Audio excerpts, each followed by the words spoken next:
Um, dois, três.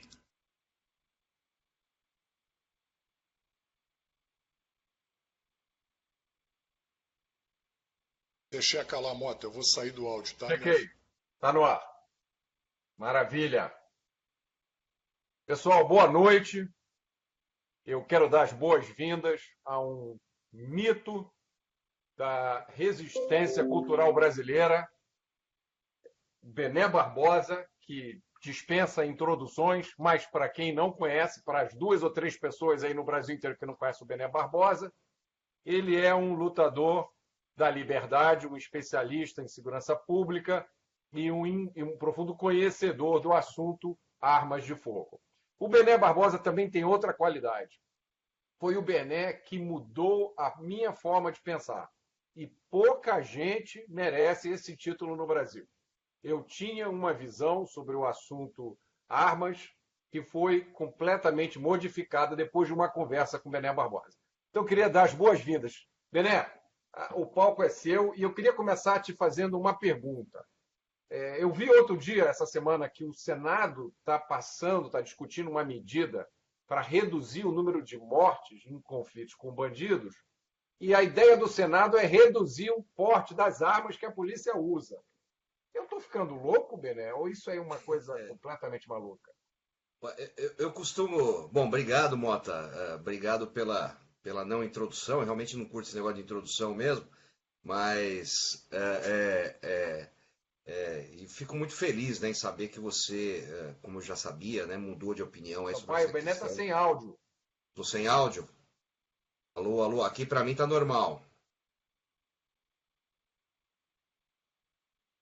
Não estou Voltou, ouvindo. alô, testando, Alô, central de comando? testando, Eu, testando. aqui tá tudo normal, Mota. Aqui eu Aqui não. também tá, Mota. Será que o pessoal tá nos ouvindo? Eu estou te ouvindo. Perfeito. Agora tá. Maravilha. Perfeito. Então vamos lá. Normalizou. Bom, queria agradecer essa oportunidade. Eu fico bastante feliz, né, em estar participando aí.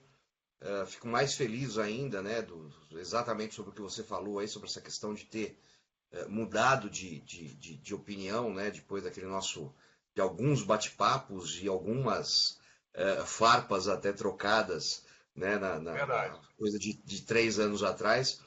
E eu fico muito satisfeito, porque exatamente eu acho que essa é meio que a minha missão, né, é realmente levar informações que não são levadas, ou que são pouco levadas, hoje muito mais do que anteriormente, sobre essa questão das armas de fogo, sobre a questão do desarmamento, sobre a questão de segurança pública. Né? E nós vimos aí essa semana, mais uma vez, né, mais uma dessas loucuras que você só vê no Brasil, né, que é essa questão de tentar restringir, né, o acesso às armas por parte dos policiais para, em tese, reduzir o que eles chamam, né, de letalidade policial. Isso é um absurdo, é uma maluquice. Né? Eu costumo brincar que o Brasil ele não foi descoberto por Cabral, ele foi pintado por Salvador Dalí. Né? E cada vez mais isso faz sentido.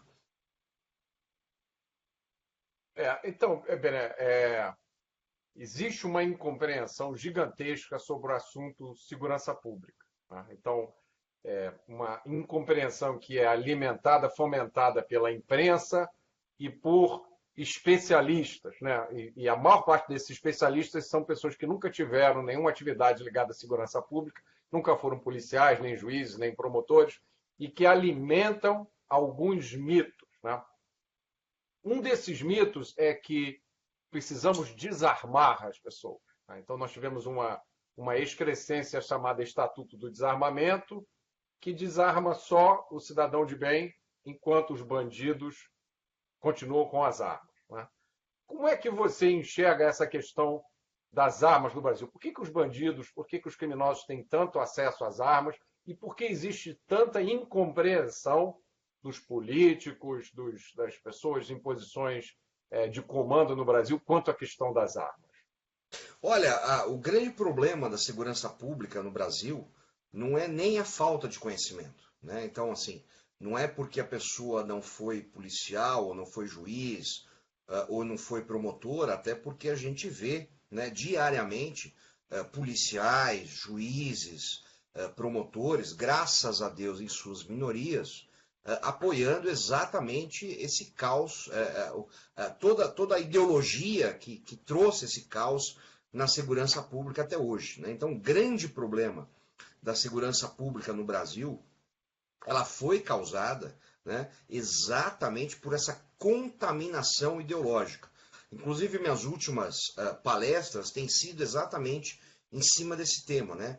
Qual foi a ideologia que moldou esse caos que nós vivemos hoje? E é tudo isso que a gente está enxergando até hoje. Essa questão aí, a própria questão da restrição às armas de fogo por parte dos policiais, né, ou para os policiais, não é novidade no Brasil, né? Isso começa de forma muito forte, muito clara, né?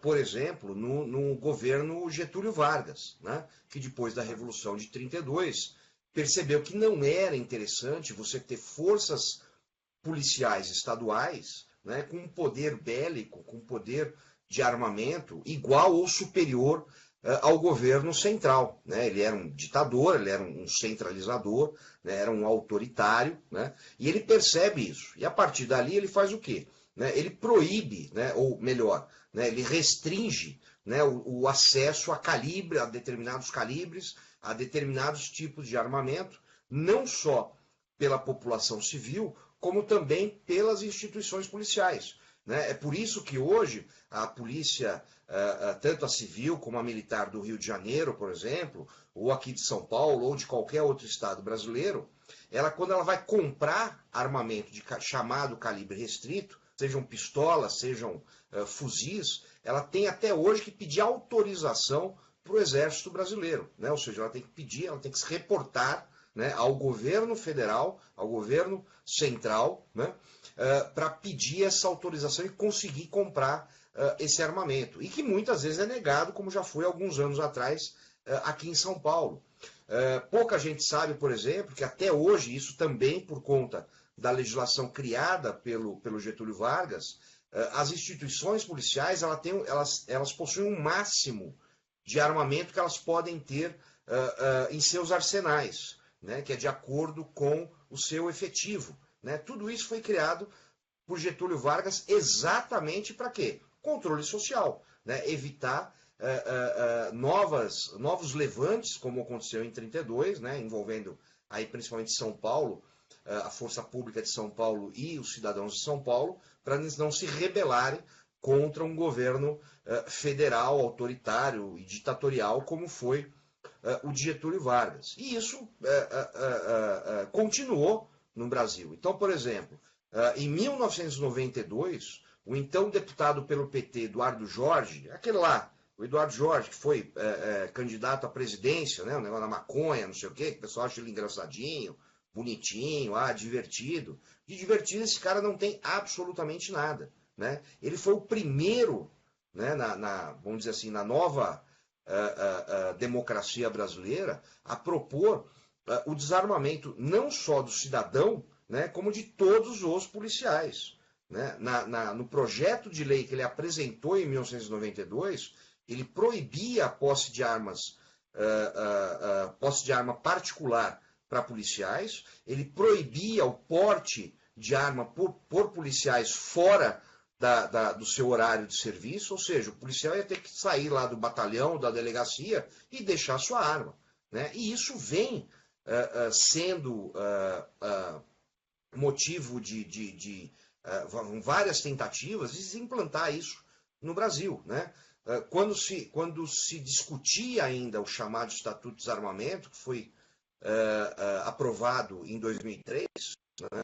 O Sul da Paz, aqui de São Paulo, o Viva Rio, aí do Rio de Janeiro, né? Aquela rede toda que é a Desarma Brasil, Desarme Brasil, alguma coisa assim, né? Todos eles propuseram que no Estatuto de Desarmamento tivesse um controle absolutamente rígido quanto à propriedade particular de armamento para os policiais, né? Tentando proibir, né, a posse de armamento de calibre restrito para os policiais, né? Ou seja, esse pessoal, eles são absolutamente controladores, né? E você vê que isso continua, né? Chegando aí nesse resultado que a gente está vendo aí desse projeto de lei do senador, né? Tentando restringir o uso de armamento letal para os policiais, como se os criminosos, né, fossem respeitar isso. É muito interessante essa informação que você deu sobre a origem dessa legislação de restrição vindo do governo autoritário de Getúlio Vargas, porque eu nunca entendi por que o cidadão brasileiro, por exemplo, se quiser blindar um carro, né, você precisa de autorização do Exército para ter lá uma firma que blinda o carro. Né? Eu fico imaginando se em algum lugar do Exército tem lá um coronel que fica examinando pedido por pedido. Né? Se você quer montar uma firma de segurança pública, você também precisa de autorização, né, de vigilância, de segurança. Eu não sabia dessa questão de restrição de armamento das polícias, né? Mas isso faz todo sentido, porque você tem uma filosofia de caráter autoritário. Né? Agora, o que me preocupa mais, Bené, é que essa visão do mundo, né, de que arma é uma coisa ruim, então ninguém pode ter arma, e se todos nós entregarmos as nossas armas, o mundo vai ser um mundo melhor. A gente veste uma camisa branca, segura umas bolinhas brancas, solta umas pombinhas e vamos abraçar a cidade toda. Né? E nesse momento você para e vai olhar os dados de homicídios do Brasil, né? Que nunca pararam de subir ano após ano. E outro dia eu confrontei uma pessoa que estava falando bem do Estatuto do Desarmamento e eu ouvi, Bené, o argumento mais ridículo da minha vida, que eu expliquei para ele, olha, passou o Estatuto do Desarmamento, mesmo assim, ano após ano, os homicídios continuam crescendo. Ele olhou para a minha cara e falou o seguinte, Bené, mas se não tivesse o Estatuto do Desarmamento, teria crescido muito mais. Bené, como é que a gente ganha essa guerra cultural? Eu acho que a única forma é realmente discutindo e levando informações dessa forma que a gente faz, e você faz, e eu faço, né? Porque a gente não pode depender aí da grande mídia que realmente sempre se posiciona a favor desse pessoal, né? Essa ideia, né, de vidas salvas, ou vidas poupadas, como eles dizem, pelo Estatuto do Desarmamento, é uma coisa absolutamente surreal. Né? Então, primeiro, né, em nenhum lugar do mundo, né, nem no Sudão, nem na Argélia, nem em lugar nenhum do mundo, né, você mede, né, a eficácia de uma política de segurança pública, né, fazendo uma projeção de homicídios. Isso não existe. Né? O homicídio cresce ou ele diminui. Se ele não diminui, acabou. A sua política de segurança não é boa. Ponto final. Né? Até porque você tem N fatores que podem fazer isso aumentar ou diminuir, ou aumentar menos, como eles gostam de usar bastante. Né? E nenhuma desses fatores foram realmente analisados por esse pessoal. O que eles simplesmente chegam dizem, não, foi o Estatuto do Desarmamento. Isso é uma baita de uma mentira. Né? Tanto é que se você for verificar aonde hoje no Brasil, qual é a região que tem menos armas legalizadas, ou seja, que menos se vendeu e registrou armas legalmente no Brasil, é o Nordeste. Né? Qual é a região que mais participou das campanhas, entre aspas, voluntárias de desarmamento, ou seja, aquele cidadão que acreditou que entregando a sua arma para o governo, ele estaria fazendo uma colaboração, uma contribuição aí para a segurança pública no Brasil. Também foi no Nordeste. Né? E mais, né? Qual foi a região que, ou bem ou mal, ou de forma, me fugiu a palavra agora, mais se desenvolveu economicamente no Brasil? Foi a região Nordeste. E qual foi a região que mais cresceu o número de homicídios do Brasil? Foi a região Nordeste. Então esse pessoal vem com esse papo furado, que são as armas legais, que é a venda legal de armas, que é a pobreza, que é um discurso absolutamente preconceituoso, né, criado pela esquerda, né, dizendo que é o problema da criminalidade é a pobreza, a desigualdade social, armas de fogo. Tudo isso é balela. né? E o Brasil mostra isso hoje, né? Com mais, olha só, né? Nós tivemos em 2016 mais de 60 mil homicídios, isso dados oficiais, fora as centenas de desaparecidos, fora algumas secretarias de segurança pública aí, né, que dão aquela maquiada bacana nos números, começam a jogar com morte a esclarecer, né, cadáver encontrado, corpo encontrado, para tentar dar uma diminuída nesses números. A gente tem aí uma perspectiva, uma análise aí que hoje no Brasil ocorrem por ano mais de 70 mil assassinatos. Se isso não é prova de um fracasso total da segurança pública, não existe mais nada nesse mundo. Pois é, Bené. Depois que você me ajudou a entender um pouco melhor essa questão de armas, né? Esse conhecimento veio se juntar a várias coisas que eu já estava estudando e pesquisando em relação à segurança pública. Eu também não sou especialista, né?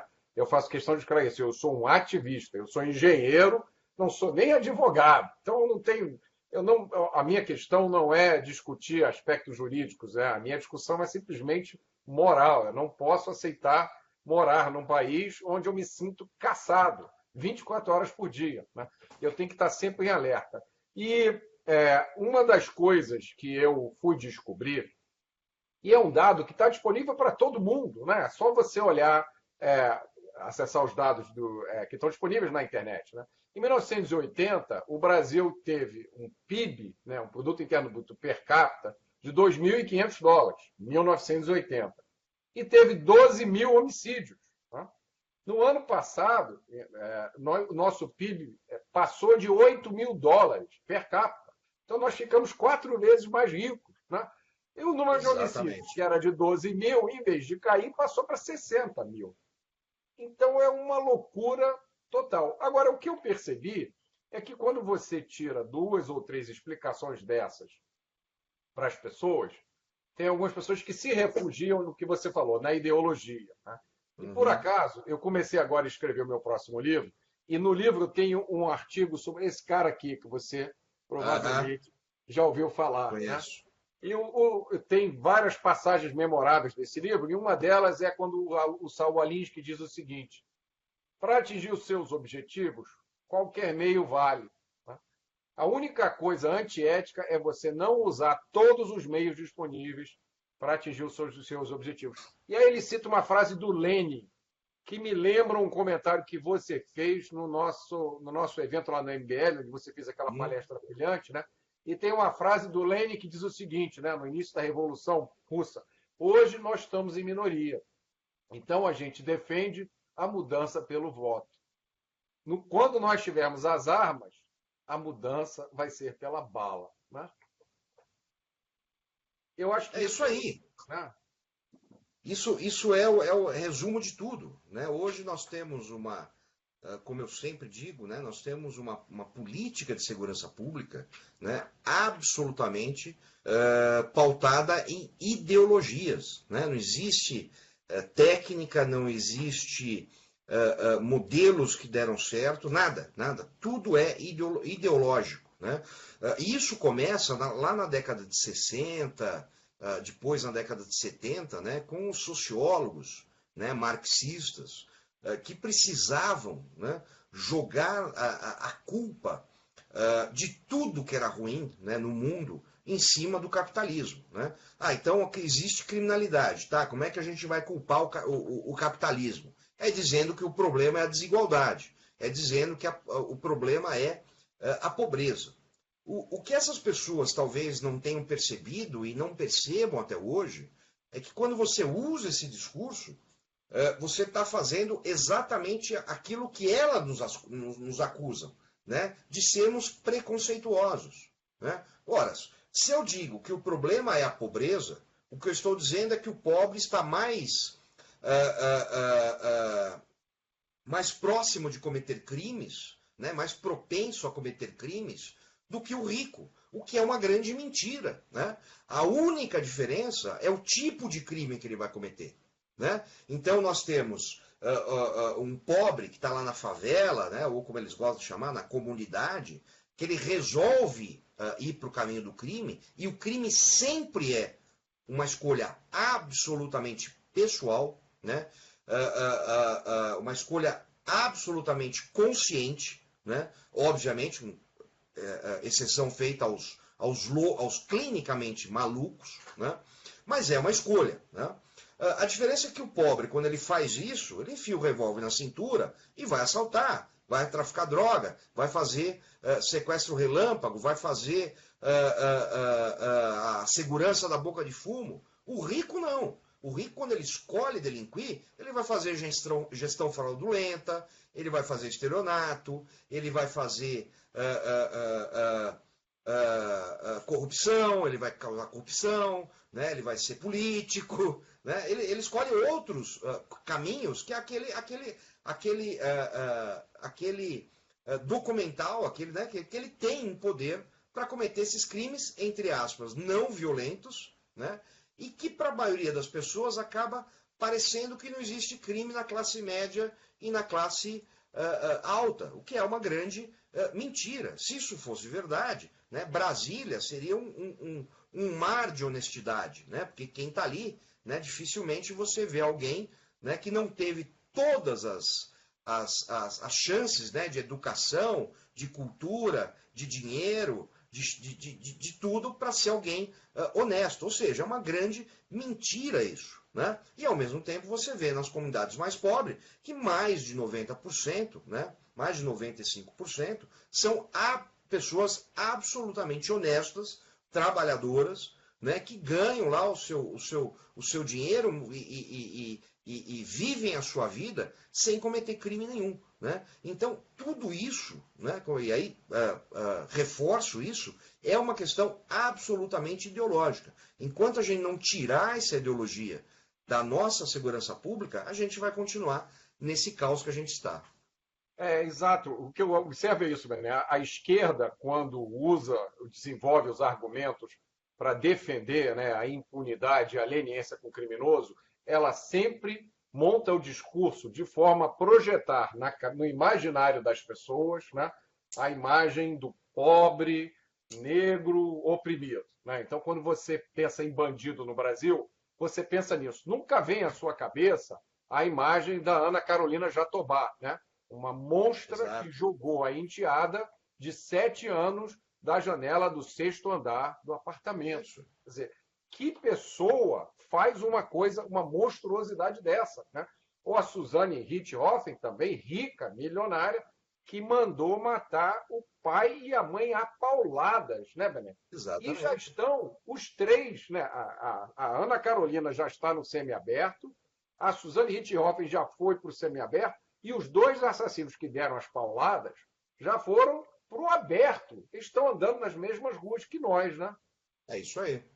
É isso aí. Esse é o reflexo total da impunidade que a gente vive no Brasil. E não é sensação de impunidade, como gostam de dizer alguns. É impunidade mesmo. Né? Para quem não sabe, hoje no Brasil só se esclarece 8% de todos os homicídios. Né? Só se esclarece. Né? Ou seja, em 92% dos casos, não se chega nem ao autor, né? Não se descobre nem a autoria. Desses 8%, só 2% acaba em condenação. Né? E a condenação nesse nível que você acabou de dizer, né? De cumprir 1/6 da pena ou 1/3 da pena, vai para o semiaberto, depois vai para o aberto, como se nada tivesse acontecido. Né? Isso é o principal combustível da criminalidade no Brasil. Né? Hoje o criminoso ele sabe muito bem, né? Ele mede isso. Né? A chance dele ser pego é muito pequena. Se ele for pego, a chance de ser condenado é muito pequena. Se ele for condenado, a chance da condenação dele ser muito pequena é muito grande. Ou seja, ele tem todos os motivos do mundo para continuar delinquindo, né? Para continuar na vida do crime. E aí, ao mesmo tempo, e aí uma crítica que eu faço até a alguns dos nossos, né? Quando ele cai na cadeia, ele não tem a menor chance de ressocialização por um único motivo. Né? Não é porque a cadeia é legal, é bonita, não sei o quê. É porque não há choque de valores. Né? O que ressocializa o criminoso é choque de valores. Ele sai de uma realidade onde ele vê o homicídio, onde ele vê o tráfico de drogas, onde ele sabe que quanto mais violento ele for, mais ele vai ser respeitado, para cair numa realidade que é exatamente igual, que é dentro das nossas cadeias. Né? Então, enquanto não houver esse choque de valores dentro das nossas penitenciárias, a ressocialização vai continuar não existindo como não existe hoje no Brasil. Inclusive, eu estou vendo que entrou aqui o Fábio Costa Pereira, com quem eu falei na sexta-feira. O Fábio é procurador de justiça no Rio Grande do Sul. E ele, entre as histórias que ele conta, ele fala de um caso de um serial killer aqui da Baixada da Fluminense, né, que matou gente durante muito tempo. E aí foi preso, provavelmente, né, caiu nesse percentual pequeno dos que são presos. E numa declaração, ele deu uma entrevista e a declaração dele foi que no início ele até tinha medo de ser preso, né, quando ele começou a cometer os crimes dele. Aí depois ele viu, expressão dele, que as coisas estavam fluindo bem. Ele continuou matando gente durante muito tempo. O que mais me choca, Bernardo, o que mais me chocou como cidadão, quando um dia eu saí da minha vida, né, onde eu estava preocupado com o meu trabalho, meu emprego, com a minha família, e fui procurar entender um pouquinho melhor essa história de crime no Brasil, foi essa tal progressão de regime, né? Bernardo, de onde saiu o direito que o criminoso brasileiro tem de ser condenado, receber uma pena e ficar na cadeia só um sexto dessa pena? Isso vem dessa visão pseudo-humanista, né, de que a cadeia não serve para punir. Né? A cadeia não pode servir para punir. Não, ela foi feita para isso. Não existe outro motivo para existir a cadeia. Não existe outro motivo para existir a pena de prisão. Né? Realmente é para castigar. Né? Esse é o motivo.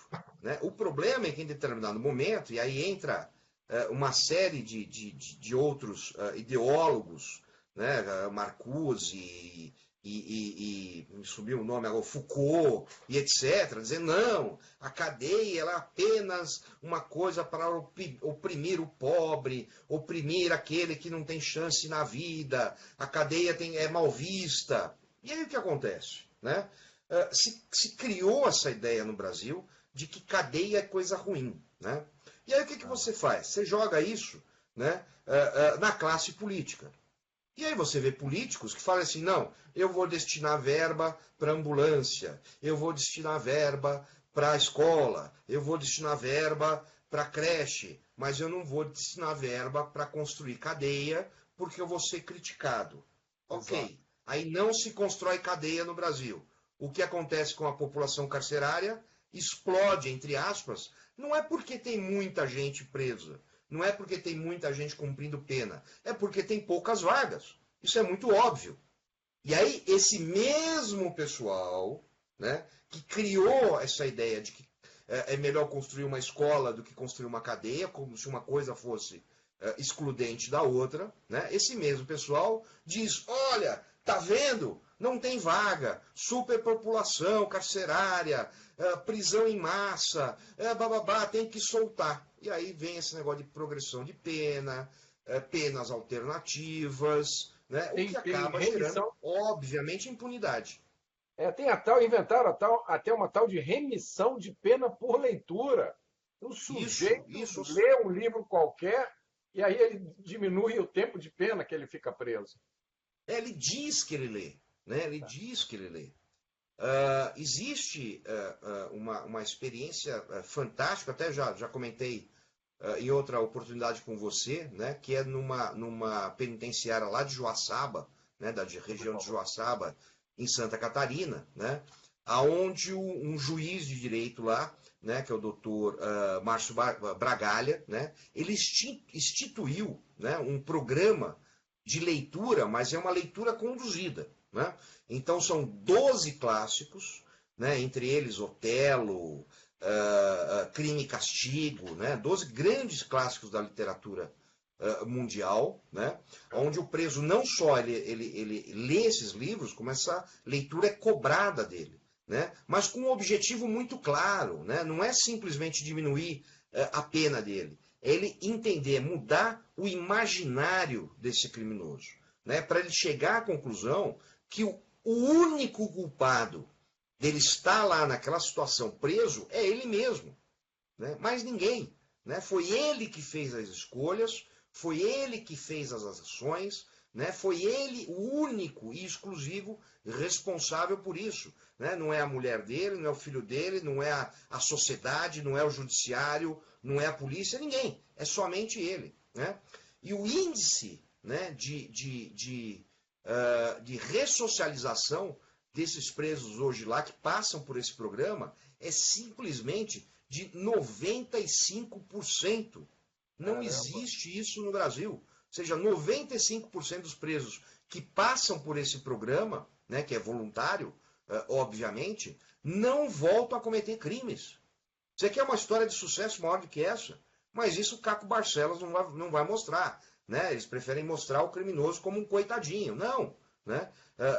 A verdade é que o Brasil que dá certo, existe muito Brasil que dá certo, simplesmente não aparece.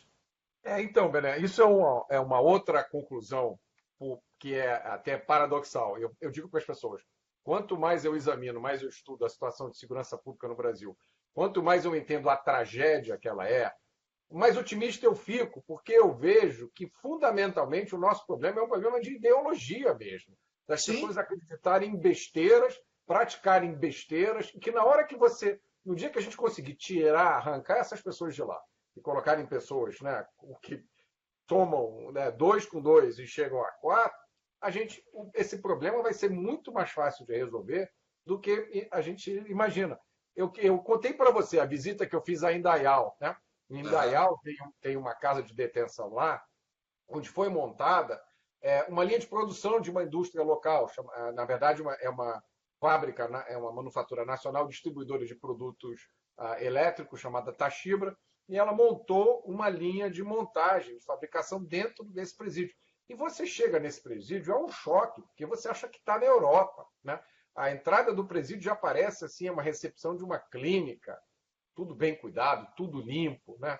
Os presos todos bem cuidados, todos uniformizados, todos trabalhando numa linha de produção, produzindo. Beneco, no dia que eu estava lá, tinha um preso que estava saindo com um cheque de R$ 7.500. E me contaram que um preso tinha saído há poucos meses de lá com 18 mil, né?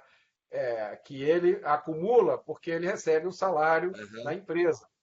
E uma parte desse dinheiro vai para ajudar o presídio a manter, né, as instalações. A gente nunca escuta falar dessas histórias, não é? Não, exatamente isso é o choque de valor que eu estava falando, né? Esse preso ele vai entender, ou seja, ele vai ter a chance de entender, né, de que ele pode produzir alguma coisa, né? De que ele pode ser alguém, que ele pode ganhar dinheiro, né?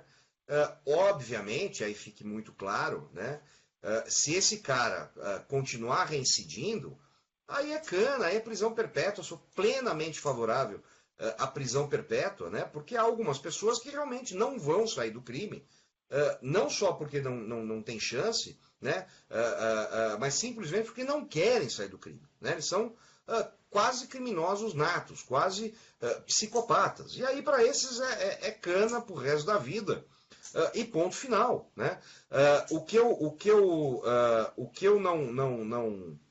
não aceito, né, é esse discurso que a gente tem hoje, né, que é do 8 ou 80, né? Ou solta todo mundo, ou todo bandido tem que tomar chibatada, tem que apanhar na cadeia.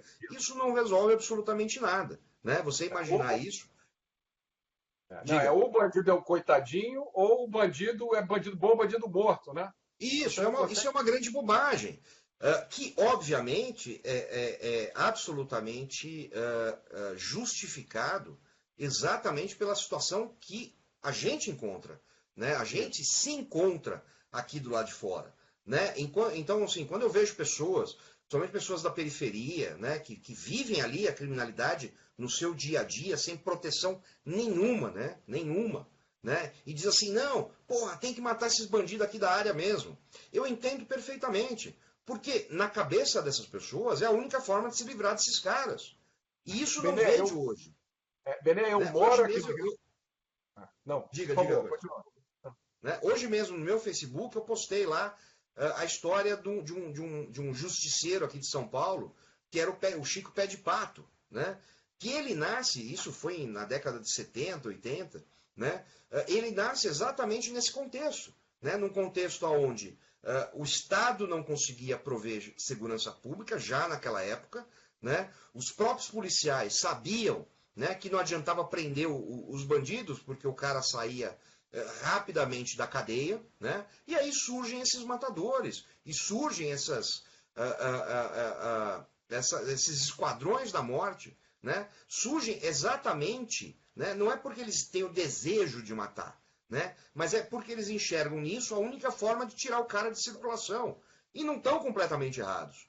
Porque a gente sabe que hoje o cara é preso, por pior que ele seja, e ele vai ficar pouquíssimo tempo preso. E vai sair da cadeia e vai continuar com os seus crimes. Exato. Bené, eu acho que no Brasil nós fomos criados para não ter a coragem moral de dizer que algumas pessoas cometem certos atos e que fazem com que eles mereçam ficar a vida inteira separados da sociedade. Né? Como é que você reintegra na sociedade um sujeito que violenta e mata uma criança? Assim, não tem como. Que transformação que você vai fazer? E essa não história existe. Pois é, e essa história, deixa eu te contar a minha história. Eu moro no lugar do Rio de Janeiro, Copacabana, no posto 6, que quando a temperatura passa dos 30 graus, vira praça de guerra. Né? Praça de guerra. Então, eu estou montando uma associação de moradores, eu virei meio aqui que o síndico da minha rua, e é uma posição terrível, porque você fica sabendo de tudo que acontece. Né? Eu postei na minha página do Face uma coisa que aconteceu anteontem aqui, que é acontecimento de 10, 15, 20, 30 vezes por dia. Né? São bandos de criminosos com menos de 18 anos, que você não pode nem chamar de criminosos, né? Você tem que chamar de menores infratores. Menores infratores, e eles andam como se fossem matilhas de animais selvagens se atirando em cima de qualquer presa indefesa. Né? E um deles perseguiu um casal, um grupo de menores, turista, sempre acontece, eu vejo da minha janela toda hora, o casal entrou no restaurante e os menores tentaram invadir o restaurante para pegar. Tá a foto aqui na minha página do Facebook. Né? E aí, Bené, o tempo médio, hoje no Rio de Janeiro, de que um menor desses fica internado, é o menor que é preso por um assalto, é de 5 meses. Um menor que comete um homicídio no Rio de Janeiro, o tempo médio de internação é de 8 meses. Assim, não adianta nada prever, né? Isso é uma piada. Isso que é pego, né? Isso que é pego, isso o que é, entre aspas, aí, condenado, né? Porque a gente sabe, como disse, que a maioria não vai ser pego, né? A maioria não vai ser condenado, a maioria não vai ter punição nenhuma. Se tiver punição, vai ser sobre um crime, né? Existe uma estatística, eu não lembro exatamente de onde que é, preciso até resgatar isso daí, que faz muitos anos, né, que um assaltante ele é só preso, em média, no Brasil, a cada 20 assaltos. Né? Ou seja, é uma estatística absolutamente do lado dos caras. Né? Ou seja, eu vou ser preso depois de 20 assaltos, e assim mesmo, se não for assalto com violência, blá, blá, blá, blá, vou ficar 6 meses, vou ficar 8 meses em cana, e vou sair de lá e vou continuar. Né? O que acontece é exatamente isso. Você tem, hoje na segurança pública no Brasil, você tem tudo para dar errado. Né? E concomitante a tudo isso, ainda vem essa lei de desarmamento, né? Que dá a garantia ao bandido, que dá garantia a esse bando de menores ou de maiores, ou seja o que for, né? De que as vítimas que eles estão atacando ali não vão ter a menor chance de reação. Né? O restaurante que ele está invadindo, se não tiver um segurança armado lá na porta, que normalmente é um policial fazendo bico, e nem isso oficialmente o policial no Brasil pode fazer, o que é outro absurdo, né? Eles não vão ser barrados. Né? Então, essa ideia de desarmamento, né, como uma solução para a segurança pública é absolutamente surreal. Né? Ela é absolutamente, não vou nem dizer equivocada, porque não há equívoco. Né? Há realmente uma questão aí de se deixar no Estado né, de se criar para o Estado o monopólio da força, né, dizendo, não, nós somos o Estado, nós temos direito de usar armas, você é um simples cidadão que paga o meu salário, inclusive, mas você não tem o direito de ter uma arma para sua defesa. Né? Nós temos aí, né, já são desde 2003 o Estatuto de Desarmamento. Né? Quem é que está nos ouvindo hoje, né, agora, que pode dizer, não, hoje eu estou mais seguro do que antes de 2003? Né? Ninguém. Né? Os mais velhos como nós, né, devem lembrar muito bem quando você entrava numa loja como a Mesbla, o Mapping, né, a Bayard, que é de produtos esportivos, né, e você entrava e comprava uma arma com uma facilidade enorme. Né? Nem por isso tinha bang-bang, nem por isso tinha tiroteio na rua, nem por isso tinha tudo isso que eles dizem que iria virar. Né? Ou seja, eles só se baseiam em mentiras. Né? O meu livro é sobre isso. Né? O Mentiram para mim sobre Desarmamento, né? É exatamente sobre essas mentiras, essas enganações, essas falácias que foram criadas, né, para convencer o cidadão de que ele tem que entregar a arma dele, de que armamento é ruim, de que desarmamento é bom.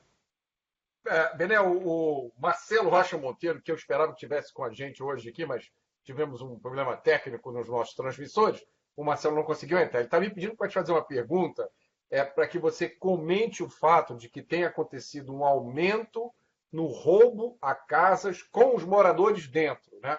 Ao invés do bandido preferir assaltar uma casa, roubar uma casa quando ela está vazia, eles estão preferindo agora assaltar com os moradores dentro, né?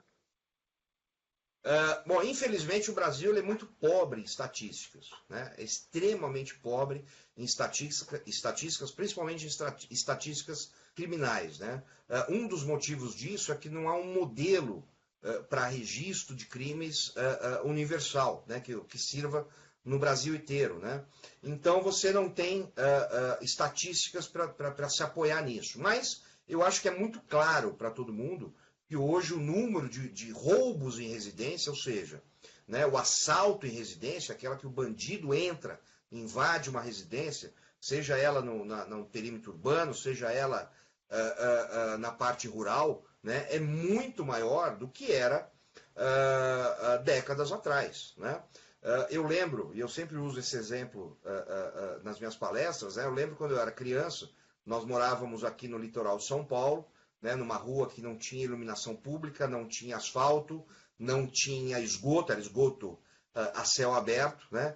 E quando nós vínhamos para São Paulo, né, num fim de semana, eventualmente, a gente sempre pedia para um vizinho deixar a luz acesa, entrar e acender a luz de casa, ou deixar a televisão ligada. Para quê? Para os bandidos acharem que tinha alguém dentro. Né? Por quê? Porque isso espantava o criminoso. Né? O criminoso tinha medo, né, de invadir uma casa onde houvesse alguém dentro. Por quê? Porque ele era mais bonzinho? Não. Porque ele sabia que a chance de ele encontrar, né, uma pessoa armada naquela época era muito grande. Né, e ele ia tomar tiro. Né? Hoje, isso se inverteu completamente. Né? Hoje, o criminoso ele tem quase a certeza absoluta que ele vai entrar na casa que ele quiser, a hora que ele quiser, com quantas pessoas estiverem lá dentro. Né? E não vai encontrar nenhum tipo de reação. Então, normalmente, as pessoas não estão armadas, né? E segundo, né, foram contaminadas por mais essa excrescência, né, que foi criada na segurança pública brasileira, que é o discurso do nunca reaja, que é um absurdo total, que é um discurso que só consegue fazer uma coisa, né, é justificar o latrocida, ou seja, justificar aquele que mata durante um assalto. Tanto é que você pode procurar, você vai encontrar manchetes, você vai encontrar áudios, você vai encontrar vídeos, né, de bandidos dizendo o seguinte: não, doutor, eu atirei porque ela reagiu. Eu esfaqueei porque ele tentou fugir. Como se a vítima não tivesse direito disso. E por que o bandido age assim? Isso não aconteceu na cabeça dele do nada, sozinho. Aconteceu porque ele começou a ouvir, né, incessantemente, delegados, oficiais da Polícia Militar, secretários de segurança pública, especialistas, né, em segurança pública, dizendo, olha, você não pode reagir, entregue o seu celular, tire sua roupa, dê o que o bandido quer, mas não reaja, que senão ele vai te matar. Isso na cabeça do bandido, isso para os ouvidos do bandido, é o seguinte, falou, tá vendo? O delegado está dizendo que você não pode reagir. Como assim você vai reagir? Pá, te mato mesmo. Eu tenho o direito de te matar porque você reagiu. Sendo que o discurso, e obviamente não é um discurso falado, mas o discurso, a mensagem que tinha que ser passada é o seguinte, ó bandido, se você matar alguém durante um assalto, você vai ficar o resto da sua vida preso. Você nunca mais vai sair da cadeia. Exato. E é exatamente o inverso que acontece. Você sabe, né, que na verdade, eu estava agora, refrescou a minha memória, esse foi o primeiro choque que eu tive, porque eu fui morar nos Estados Unidos em 89 e voltei em 94. E o primeiro choque que eu tive no Brasil foi ouvir esse tipo de coisa, né? Porque nos Estados Unidos você jamais vai ouvir uma autoridade policial recomendando à sociedade que seja um cordeirinho, né? Nunca, Fique nunca, passivo, né? É impensável uma história nunca, dessa. nunca, simplesmente não acontece. Beleza, a gente está chegando aqui perto do fim do nosso programa e eu tenho duas perguntas para te fazer, né? Eu tenho uma pergunta Vamos lá. final, que é a pergunta de ouro, mas antes eu quero te fazer uma pergunta que foi enviada pelo Vitor Bosch, que é o seguinte: por que os números de homicídios de São Paulo foram tão reduzidos nos últimos anos, enquanto os números de homicídio do Rio de Janeiro continuam na mesma, né? Por que os números são tão diferentes assim? Vamos lá. Primeiro, né, São Paulo tem, ou bem ou mal, uma política continuada de segurança pública. Né? Como o governo de São Paulo não sai das mãos de um partido, né, há muitos anos, né, ou bem ou mal, houve uma continuação da política de segurança pública, o que é extremamente importante. Eu costumo brincar, né, quem conhece cidade interior, eu nas minhas férias sempre ia para uma cidadezinha aqui do interior de São Paulo, chamada Guararema, e eu lembro que uma coisa certa, a cada 4 anos, né, quando se elegia um novo prefeito, era o seguinte, a praça ia ser outra. Né? O prefeito que era ele, destrói tudo que o prefeito anterior fez na praça e faz a praça de novo, porque ele quer a praça do jeito dele. E o que a gente vê na maioria dos estados brasileiros, com a questão de segurança pública, é exatamente essa.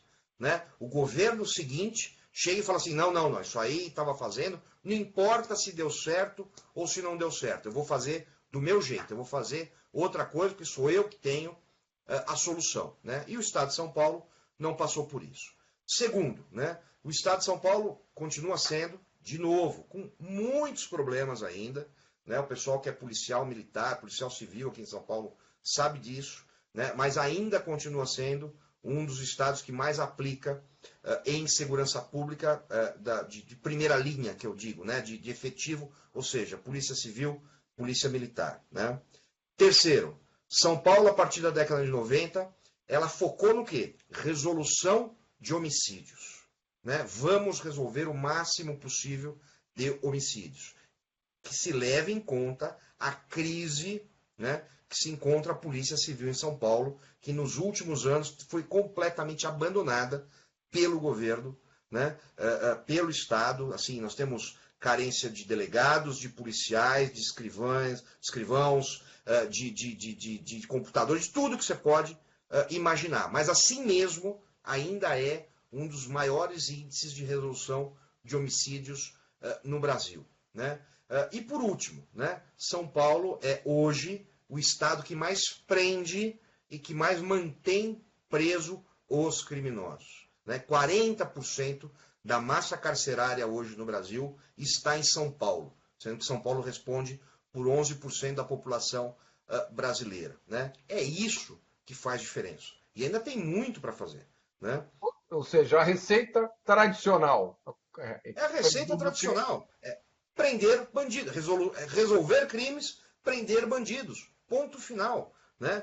E alguém pode estar dizendo assim, mas o PCC, temos sociólogos aí, né, que estão dizendo assim, o PCC é responsável, né, para quem não sabe, PCC, bom, acho que todo mundo sabe, né, O PCC é a maior organização criminosa aqui de São Paulo, provavelmente a única, né? O PCC é responsável porque ele proíbe, né, os homicídios nas regiões onde eles atuam. Mas eles proíbem por quê? Porque eles são bonzinhos? Não. Porque o que aconteceu é o seguinte, a partir de 99, 2000, quando a Polícia Civil, né, passou a investigar fortemente os homicídios, o que acontecia? O cara matava lá o desafeto dele na favela, que ficou devendo R$ 10 de crack, né? A polícia ficava lá 40 dias, 60 dias investigando. E aí o cara ficava sem faturar vendendo drogas durante 60 dias.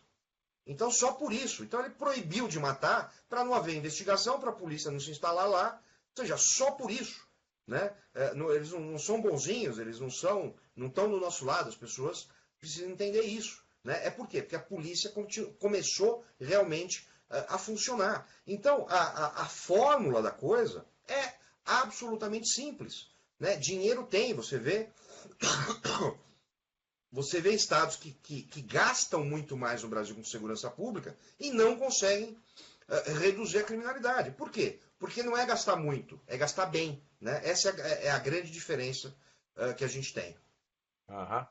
Muito obrigado, Benem. Agora eu quero te fazer a pergunta final. Eu tenho muita coisa para conversar com você ainda, então antes de fazer a pergunta final, eu já convido você para voltar aqui no próximo domingo, né? Se você não tiver um outro compromisso. Eu tenho uma lista enorme aqui de tópicos para conversar com você. Legal. Mas eu queria te fazer a pergunta final, que é a pergunta de ouro, que é a seguinte. Esse ano a gente tem eleições. Tá? A gente vai votar esse ano para tudo, menos para prefeito e para vereador. Né? O resto de tudo, nós vamos ter que escolher. Como é que o cidadão comum que está sentado em casa, que vive apavorado, que se sente desprotegido, que teme pela sua família, que teme pela sua vida, como é que esse cidadão pode orientar o seu voto para que a gente consiga, através da máquina política, dar uma virada nesse jogo? Primeiro, né, aliás, primeiro e principal, né, é começar a votar em políticos que realmente representam as suas ideias, né, que realmente representam aquilo que você acredita, os seus valores, né, as suas necessidades. Né? E não porque esse é bonito, esse é feio, esse não sei o quê, a imprensa falou, a Globo disse, a Record não sei o quê, é pastor da minha igreja. Não, esquece tudo isso. Né? Então, assim, saiba o que o seu candidato realmente pensa sobre a questão que seja de pena de morte, de armas de fogo, de prisão perpétua, de punição para criminosos. Né? Isso é o principal. Né? Enquanto e aliás, essa eleição desse ano a gente vai ter uma coisa inédita no Brasil, né? Que a gente vai ter candidato de direita, coisa que a gente não tinha no passado. É inacreditável, né? Inacreditável. Né? Eu tenho dito isso, né? Vamos falar da eleição presidencial, né? Nós temos candidatos de direita. Isso é surreal, porque isso nunca aconteceu no Brasil. Né? Isso nunca aconteceu no Brasil. Todas as eleições até hoje, né, sempre foram pautadas pela esquerda. Né? Então você tinha lá o Serra, Fernando Henrique, sei lá mais quem, né? Lula, Dilma, todos esses, né, que no fundo, nunca entraram nesse debate sobre segurança pública, porque todos eles pensavam exatamente igual, ou muito parecido. Né? E pensavam exatamente o contrário do que a população pensa. Né? A população não acha que o criminoso é um coitadinho. Não acha que o criminoso é um cara que não teve oportunidade. E ela não acha por quê? Porque são pessoas que são exatamente iguais, tiveram a mesma formação, tiveram as mesmas oportunidades ou as faltas de oportunidades que esse criminoso. O cara olha e fala assim, opa, peraí, porra, eu também nasci na favela. Eu também trabalho desde os 12 anos. Eu também não tive escola boa. Eu também passei fome. Eu também tive problema. Eu também não tive escola particular. E eu não sou bandido. Por que esse cara é? É porque ele escolheu ser. Né?